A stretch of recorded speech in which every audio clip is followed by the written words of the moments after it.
Hello everyone, welcome to my channel. आज की इस वीडियो में हम करने वाले हैं मैथ्स का previous year question paper solve, जो हमारा दिसंबर 2019 को हुआ था। यहाँ पर मैथ्स का फर्स्ट क्वेश्चन है और पेपर के हिसाब से यहाँ पर 31 है। 3 ब्रांड है ए, बी और सी। इनके पेन क्रम से 10, 12 और 24 के पैकेटों में उपलब्ध है। जो ए ब्रांड है उसका 10 पेन का एक पैकेट आता है, बी का 12 पेन का एक पैकेट और सी का 24 पेन का एक पैकेट। यदि एक दुकानदार को तीनों प्रकार के पेन समान संख्या में खरीदने हैं तो उसके द्वारा खरीदे जाने वाले पैकेटों की न्यूनतम संख्या क्या होगी। एक दुकानदार क्या करना चाहता है कि तीनों जो ब्रांड है उनके पेन की जो क्वांटिटी है वो सेम रखना चाहता है, तो उसे किसके कितने पैकेट खरीदने होंगे ताकि तीनों ब्रांड के पेन समान हो। तो हमें क्या करना है, सबसे पहले इसका एलसीएम लेना है। तो आप एलसीएम ले लीजिए। एलसीएम इसका आएगा 120। और फिर हम क्या करेंगे, हमें पैकेटों की संख्या निकालनी है। तो ए की हम निकालेंगे तो एलसीएम अपॉन ए का जो एक पैकेट है उसमें कितने पेन आते हैं, 10। तो हम 10 से इसको डिवाइड कर देंगे। 0 से 0, इसका आ गया 12 पैकेट। बी का 120 अपॉन यहाँ पर 12 पेन का एक पैकेट है, तो इसको अगर हम डिवाइड करेंगे तो यहाँ पर आएगा हमारा 10। ऐसे ही सी का 120 अपॉन 24।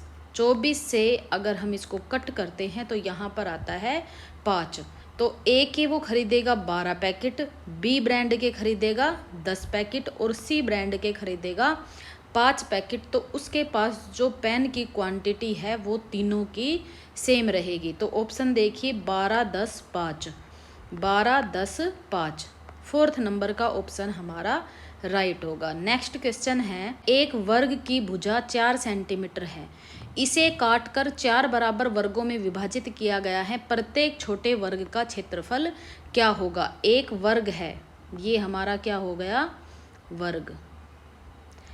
तो क्या किया है, इसे काटकर 4 बराबर भागों में बांट दिया। तो इसको पहले ऐसे काटा, फिर इसको ऐसे काट दिया। ये इसके 4 भाग हो गए बराबर बराबर। प्रत्येक छोटे वर्ग का क्षेत्रफल क्या होगा, और इसकी एक भुजा दे रखी है 4 सेंटीमीटर। तो ये इसकी 4 है, ये भी 4 होगी, ये भी 4, ये भी 4, क्योंकि वर्ग की चारों भुजाएं सेम होती है। अब ये यहाँ से लेके और यहाँ तक पूरी 4 सेंटीमीटर है, तो हमने इसको बीच में से काट दिया। तो यहाँ पर भी हमारी 2 बच गई और इस साइड भी हमारी 2 बच गई, यहाँ से यहाँ तक। ऐसे ही 4 इसकी है तो बीच में से इसको भी काट दिया, तो 2 ये बच गई और 2 ये बच गई। तो अब ये जो छोटा वर्ग है हमारा, कौन सा, पेन चेंज कर लेते हैं। ये जो हमारा छोटा वर्ग है इसकी साइड कितनी हो गई, 2 सेंटीमीटर। और वर्ग की चारों साइड सेम होती है, तो 2, 2 सारी इसकी 2 सेंटीमीटर की हो गई। अब इसका हमें क्या करना है, छोटे वर्ग का क्षेत्रफल। छोटे वर्ग का क्षेत्रफल वर्ग के क्षेत्रफल का फॉर्मूला क्या है, ए स्क्वायर। ए कितनी है, 2, और 2 का अगर हम स्क्वायर करेंगे तो 4 सेंटीमीटर स्क्वायर। राइट ऑप्शन हमारा हो जाएगा फर्स्ट नंबर का। नेक्स्ट क्वेश्चन देखते हैं, निम्नलिखित में से कौन सा कथन सही नहीं है। सभी अभाज्य संख्याएं विषम संख्याएं होती है। सेकंड है, अभाज्य संख्याएं अपरिमित रूप से अनेक है। थर्ड है, अभाज्य संख्याओं के केवल 2 गुणनखंड होते हैं। फोर्थ है, एक अंक वाली केवल 4 अभाज्य संख्याएं हैं। तो देखते हैं, एक अंक वाली केवल 4 अभाज्य संख्याएं हैं। तो हमारी अभाज्य संख्याएं देखिए कौन कौन सी होती है, 2, 3, 5 और 7। इसके बाद हमारी कोई भी अभाज्य संख्या नहीं है जो किसकी हो, एक अंक की। तो हमारी कितनी है, 4। ये राइट हो गया हमारा ऑप्शन। नेक्स्ट है, अभाज्य संख्याओं के केवल 2 गुणनखंड होते हैं। ये हमारी अभाज्य संख्याएं हैं, तो ये किन किन से डिवाइड हो सकती है। अब 2 है, या तो ये 1 से होगा या फिर खुद से ही होगा, 2 से ही। तो ये ऑप्शन भी हमारा सही होगा कि जो अभाज्य संख्याएं हैं उनके केवल 2 गुणनखंड होते हैं। नेक्स्ट है, अभाज्य संख्याएं अपरिमित रूप से अनेक होती है। ये भी सही है, क्योंकि अभाज्य संख्याएं तो खूब सारी होती है। सभी अभाज्य संख्याएं विषम संख्याएं होती है। सभी अभाज्य संख्याएं, हमारी अभाज्य संख्या कहाँ से स्टार्ट होती है? 2 से। इसने पूछा है सभी विषम होती है, लेकिन 2 तो हमारी सम संख्या है, तो ये ऑप्शन हमारा गलत हो जाएगा और क्वेश्चन में गलत ही पूछा है, तो राइट ऑप्शन होगा हमारा फर्स्ट। नेक्स्ट क्वेश्चन है, वह संख्या जो 1 से 10 दोनों सम्मिलित तक सभी संख्याओं से विभाज्य होगी निम्न है। ऐसी संख्या बतानी है जो 1 से लेके 10 तक सभी संख्याओं से विभाजित होती हो। तो हम क्या करेंगे, हम 1 से लेके और 10 तक क्या करेंगे, एलसीएम। 1 2 3 4 5 6 7 8 9 और 10, इनका हम एलसीएम लेंगे। आप ऐसे भी कर सकते हैं और आप फैक्टर करके भी कर सकते हैं, जैसा आपको ठीक लगे आप वैसा कर लीजिए। तो यहाँ 1 से करने की ज़रूरत नहीं है क्योंकि सेम नंबर आएंगे। फिर हम करेंगे 2 से, तो यहाँ 1 आएगा, 2 एकम 2 3, 2 दूनी 4, फिर 5, 2 तिया 6 7, 2 चौक 8, फिर यहाँ 9, 2 पंजे 10। अब फिर से 2 से देखते हैं, 1 1, यहाँ पर 3, फिर 2 एकम 2, यहाँ 5, यहाँ 3, यहाँ 7, फिर 2 दूनी 4, फिर यहाँ 9 और यहाँ 5। फिर ये 2 से जाएगा, 1 1 3 1 5 3 7 और 2 एकम 2 9 और 5। अब 3 से 1 1, फिर 3 एकम 3, फिर 1, फिर 5, फिर 3 एकम 3 7 1 3 तिया 9 और 5। फिर 3 से 1 1 1 1 5 1 7 1 1 और 5।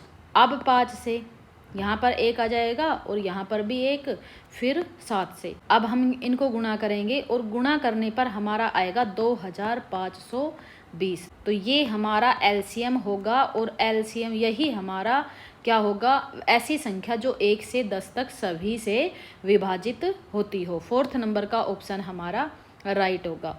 नेक्स्ट है, आयशा के पास केवल 5 रुपए और 10 रुपए के सिक्के हैं। यदि उसके पास सिक्कों की कुल संख्या 25 और 160 का धन है तो उसके पास 5 रुपए के और 10 रुपए के सिक्कों की संख्या बताइए। उसके पास कौन कौन से सिक्के, 5 रुपए का और 10 रुपए का। कुल संख्या सिक्कों की कितनी है, 25, और उसके पास टोटल धन कितना है, 160 रुपए।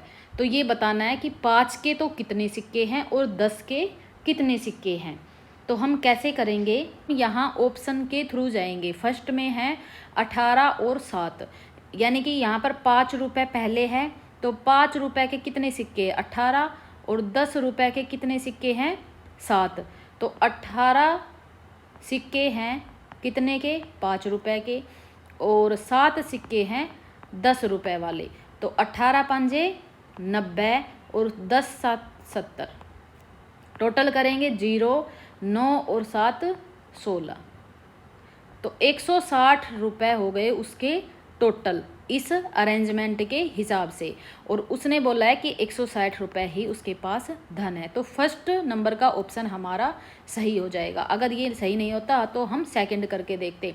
वैसे मैं एक बार सेकंड करके आपको दिखा देती हूँ कि 10 सिक्के हैं 5 रुपए के और 15 सिक्के हैं 10 रुपए के। तो अगर हम इनका टोटल करें 10 5 50, 15 को 10 से अगर हम गुणा करेंगे तो 150, यहाँ आएगा 200 रुपये, लेकिन उसके पास टोटल कितने रुपए है, 160। तो हमारा फर्स्ट नंबर का ऑप्शन सही हो जाएगा। नेक्स्ट क्वेश्चन है, मान ज्ञात कीजिए। ये हमें संख्याएं दी गई हैं, इनका हमें मान ज्ञात करना है, इसको सोल्व करना है। तो सबसे पहले हम क्या करते हैं, भाग को सोल्व, फिर गुणा, फिर प्लस और लास्ट में माइनस।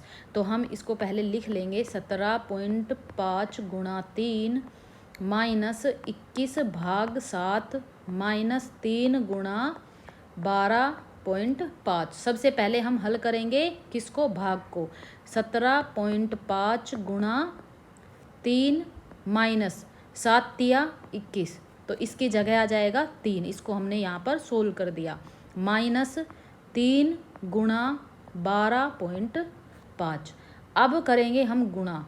17.5 को 3 से गुणा करेंगे तो यहाँ पर आएगा 52.5 माइनस 3 माइनस 12.5 को 3 से गुणा करेंगे तो यहाँ आएगा 37.5।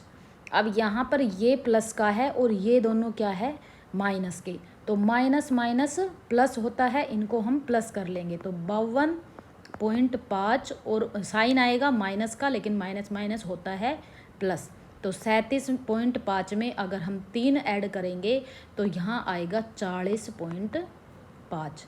अब ये प्लस का है, ये माइनस का है, प्लस माइनस माइनस, 52.5 में से 40.5 हम माइनस करेंगे तो आएगा 12.0 और 12 हमारा आ जाएगा आंसर। सेकंड नंबर का ऑप्शन हमारा राइट होगा। नेक्स्ट क्वेश्चन है, एक बाग के वृक्षों में नीम के वृक्षों की संख्या 1/6 भाग है, आधे वृक्ष अशोक के हैं और शेष यूकेलिप्टस के हैं। यदि नीम के वृक्षों की संख्या 5 है तो बाग में यूकेलिप्टस के कितने वृक्ष हैं।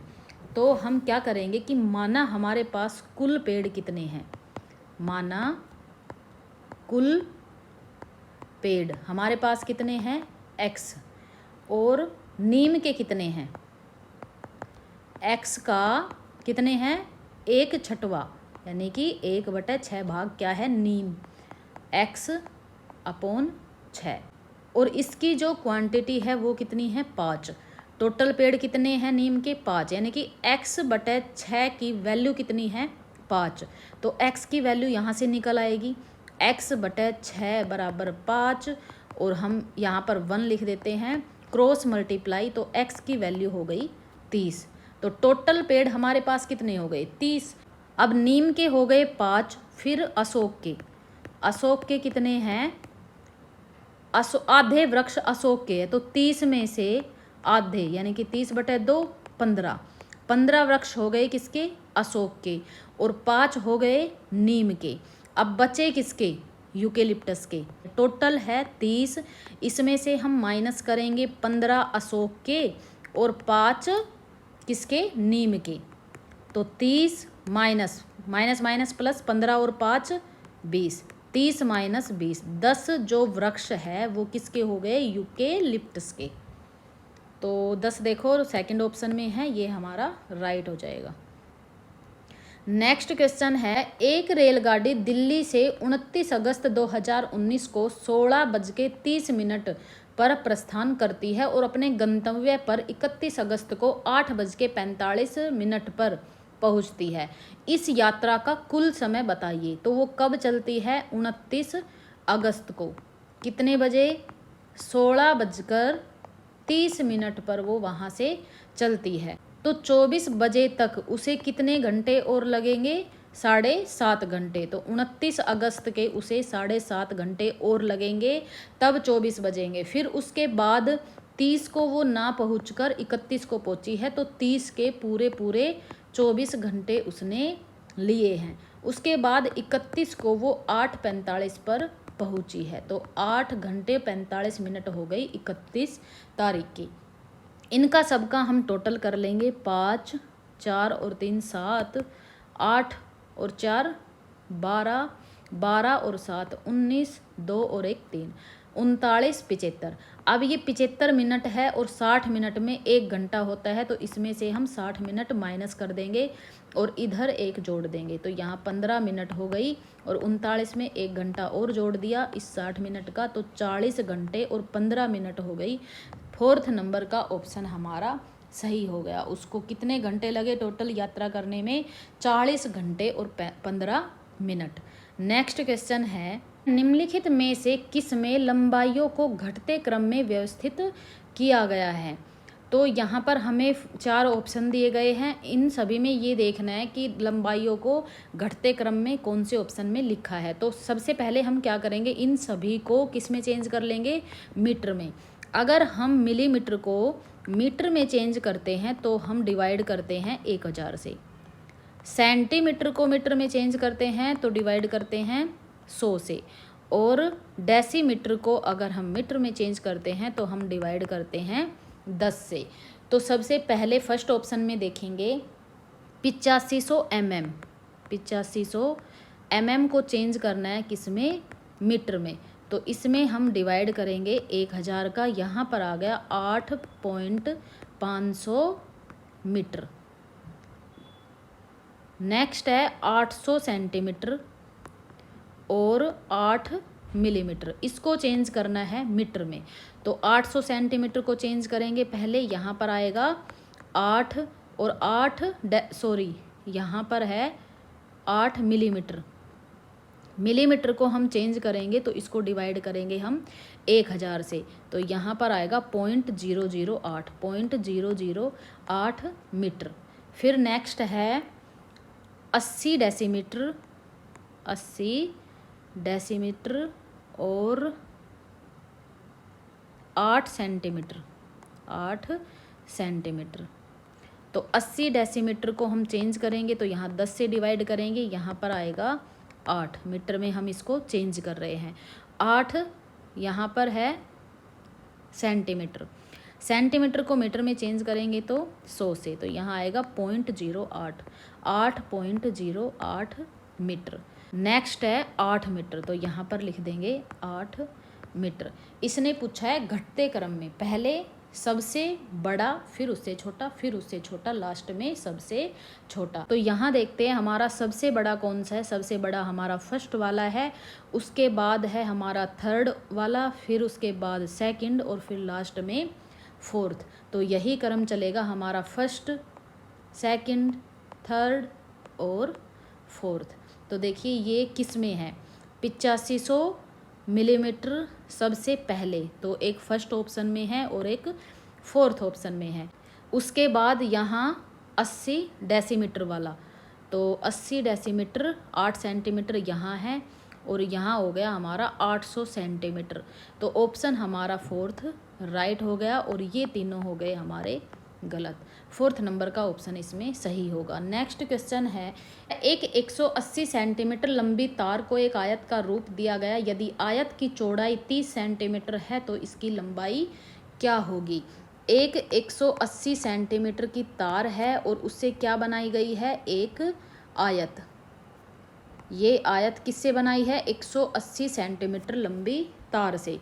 तो इस आयत का परिमाप क्या हो गया हमारा, 180 सेंटीमीटर, क्योंकि उस पूरी तार से ही आयत बनाई गई है। तो आयत का जो परिमाप है उसका फॉर्मूला क्या होता है, 2 ब्रैकेट लंबाई प्लस चौड़ाई। अब 2 ब्रैकेट लंबाई प्लस चौड़ाई की वैल्यू दी हुई है 180 सेंटीमीटर, क्योंकि यही इसका परिमाप भी है। तो लंबाई प्लस चौड़ाई और 180 डिवाइड करेंगे 2 से, यहाँ पर आ गया 90। लंबाई प्लस चौड़ाई की वैल्यू आ गई हमारे 90, और यहाँ चौड़ाई दी गई है 30 सेंटीमीटर, तो यहाँ चौड़ाई की जगह 30 और 90। तो लेंथ हमारी आ गई 90 माइनस 30, 60 सेंटीमीटर। और इसने पूछा क्या है, लंबाई ही इसने पूछी है, तो 60 सेंटीमीटर सेकंड ऑप्शन हमारा सही होगा। नेक्स्ट क्वेश्चन देखते हैं, कक्षा सेकंड के छात्रों को 44 लिखने के लिए कहा गया, तो कुछ ने 404 लिखा, अध्यापक के रूप में आप इसको कैसे संबोधित करेंगे। उनकी कॉपियों में सही उत्तर लिखेंगे, उन्हें मूर्त पदार्थ से विनिमय नियम समझाएंगे, उनको उस समूह में रखेंगे जिसने सही लिखा है, उन्हें सही उत्तर प्राप्त करने के लिए कहेंगे। तो इसमें से सही ऑप्शन हमें बताना है कौन सा, तो उन्हें सही उत्तर प्राप्त करने के लिए कहेंगे। अगर हमारे कहने से करते तो वो पहली बार में ही सही कर देते, तो ये ऑप्शन गलत है। उनको उस समूह में रखेंगे जिसने सही किया है, तो उस समूह में रखने से क्या फ़ायदा है, वो तब तो उनसे पूछ के या फिर देख के कर लेंगे सही, लेकिन वो सीख नहीं पाएंगे, तो ये ऑप्शन भी गलत है। उनकी कॉपियों में सही उत्तर लिख देंगे, अगर हम खुद ही लिख देंगे तो वो कैसे सीखेंगे। तो हमें क्या करना है, उन्हें मूर्त पदार्थ से विनिमय नियम समझाएंगे। उन्हें हमें क्या करना है, नियम को समझाना है, ताकि वो आगे से ऐसी गलती ना करे। सेकंड नंबर का ऑप्शन हमारा राइट होगा। नेक्स्ट है, गणित के प्राथमिक पाठ्यक्रम में प्रतिचित्रण का परिचय देने का मुख्य प्रयोजन है त्रिविम विचार क्षमता को प्रोत्साहन देना, आनुपातिक विवेचन को प्रोत्साहन देना, विषय को सरल और रुचिकर बनाना, संख्याओं की नीरसता को समाप्त करना। हम क्या कर रहे हैं, प्राथमिक पाठ्यक्रम में प्रतिचित्रण का प्रयोग कर रहे हैं, प्रतिचित्रण का परिचय देने का काम कर रहे हैं। तो इसमें हम क्या कर रहे हैं, हम कर रहे हैं त्रिविम विचार क्षमता को प्रोत्साहित कर रहे हैं और आनुपातिक विवेचन को प्रोत्साहित कर रहे हैं। ऑप्शन होगा हमारा ए और बी, थर्ड नंबर का ऑप्शन हमारा सही होगा। नेक्स्ट क्वेश्चन है एनसीएफ राष्ट्रीय पाठ्यचर्या 2005 के अनुसार निम्नलिखित में से कौन से विषय प्राथमिक विद्यालय में गणित पाठ्यक्रम का भाग नहीं है? चौपड़, टाइलिंग, सममिति, प्रतिरूप या फिर अनुपात। एनसीएफ के अकॉर्डिंग बताना है कि कौन सा गणित पाठ्यक्रम का भाग नहीं है। तो इसमें हमारा राइट ऑप्शन होगा अनुपात, ये हमारा गणित पाठ्यक्रम का भाग नहीं है।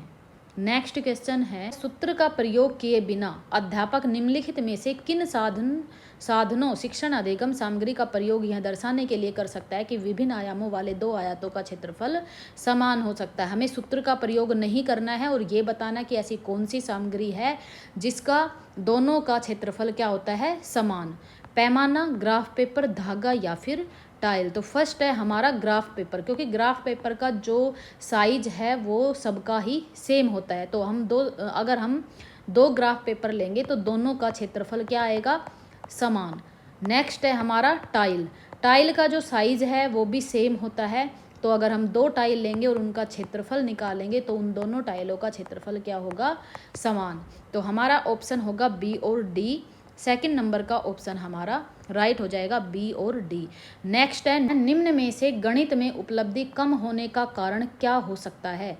लिंग, सामाजिक सांस्कृतिक पृष्ठभूमि, गणित का स्वरूप, व्यक्ति की स्वाभाविक क्षमता। किसमें? गणित में उपलब्धि कम होने का कारण, कि गणित में उपलब्धि कम है। व्यक्ति की स्वाभाविक क्षमता नहीं, गणित का स्वरूप नहीं, गणित का स्वरूप तो सबके लिए ही सेम होता है, सब बच्चों के लिए सेम होता है। लिंग नहीं, लिंग का भी कोई फर्क नहीं पड़ता, हमें फर्क पड़ता है सामाजिक सांस्कृतिक पृष्ठभूमि का, कि बच्चे की सामाजिक सांस्कृतिक पृष्ठभूमि ही ऐसी हो जिसके कारण वो गणित में उपलब्धि कम कर रहा हो। तो ये इसका कारण हो सकता है। तो यहाँ पर हमारे मैथ्स के 15 क्वेश्चन कंप्लीट हो गए हैं और जो नेक्स्ट 15 क्वेश्चन बचे हैं वो हम अपने नेक्स्ट के वीडियो में करेंगे। अगर आपको वीडियो पसंद आई है तो वीडियो को लाइक करना, चैनल को सब्सक्राइब जरूर करना। Thank you.